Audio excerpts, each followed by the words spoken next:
आज हम बात करेंगे यूपी यूपीएससी के जीएस की बात करेंगे।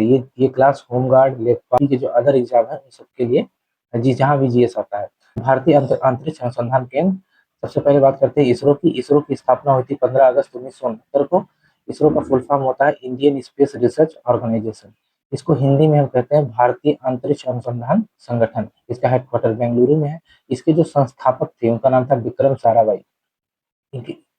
इनको विक्रम साराभाई को अंतरिक्ष अनुसंधान केंद्र का जनक कहा जाता है। अंतरिक्ष अनुसंधान केंद्र का जनक बोलते हैं विक्रम साराभाई को। विक्रम साराभाई अंतरिक्ष केंद्र अगर आपसे पूछे तो तिरुवनंतपुरम में है, वो केरल की राजधानी है। इसरो का प्रक्षेपण केंद्र, इसरो जहां से अपना सैटेलाइट लॉन्च करता है उसका नाम था सतीश धवन प्रक्षेपण केंद्र। ये कहाँ पे है? ये श्रीहरिकोटा में आंध्र प्रदेश में है। आंध्र प्रदेश में अगर जिला पूछे तो नेल्लोर जिला है।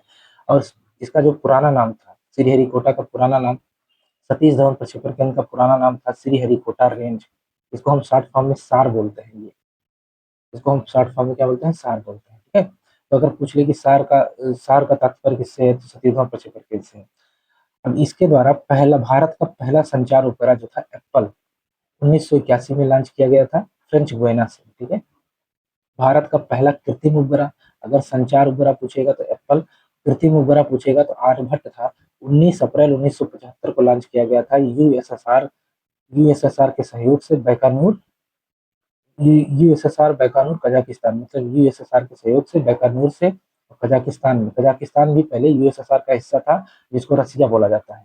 आज के समय यूएसएसआर क्या है? रसिया है। अब आते हैं रोहिणी श्रृंखला। ये सैटेलाइट है रोहिणी नाम से। रोहिणी श्रृंखला में 3 सैटेलाइट लॉन्च किए गए थे। पहला और तीसरा जो सैटेलाइट था वो असफल था। ठीक, लेकिन दूसरा जो परीक्षण था रोहिणी श्रृंखला का वो सफल था। RS फर्स्ट, इसका मतलब होता है रोहिणी सैटेलाइट फर्स्ट। 18 जुलाई 1980 को लॉन्च किया गया था श्रीहरिकोटा से। और ये इसका SLV-3 प्रक्षेपण यान से इसको लॉन्च किया गया था। ये सफलतापूर्वक प्रक्षेपित किया गया था। जब ये सफल हो गया तो ये भारतीय भूमि से, ध्यान से सुनिएगा, भारतीय भूमि से भारतीय प्रक्षेपण यान द्वारा प्रक्षेपित प्रथम भारतीय उपग्रह बना ये। ठीक, उसके बाद फिर आते हैं चंद्रयान फर्स्ट पे। चंद्रयान फर्स्ट जो था वो 22 अक्टूबर 2008 से अगस्त 2009 तक। प्रक्षेपण केंद्र क्या था? ये श्रीहरिकोटा के सतीश धवन प्रक्षेपण केंद्र से। प्रक्षेपण यान क्या था? PSLV-C11। मिशन का प्रकार था लूनर ऑर्बिटर। भारत, ये जब सफल हुआ तो ये हुआ भारत चंद्रमा पर झंडा लगाने वाला चौथा देश और यान भेजने वाला छठा देश बना। ठीक, नेक्स्ट नेक्स्ट वीडियो में हम इसके आगे के पार्ट के बारे में बात करेंगे।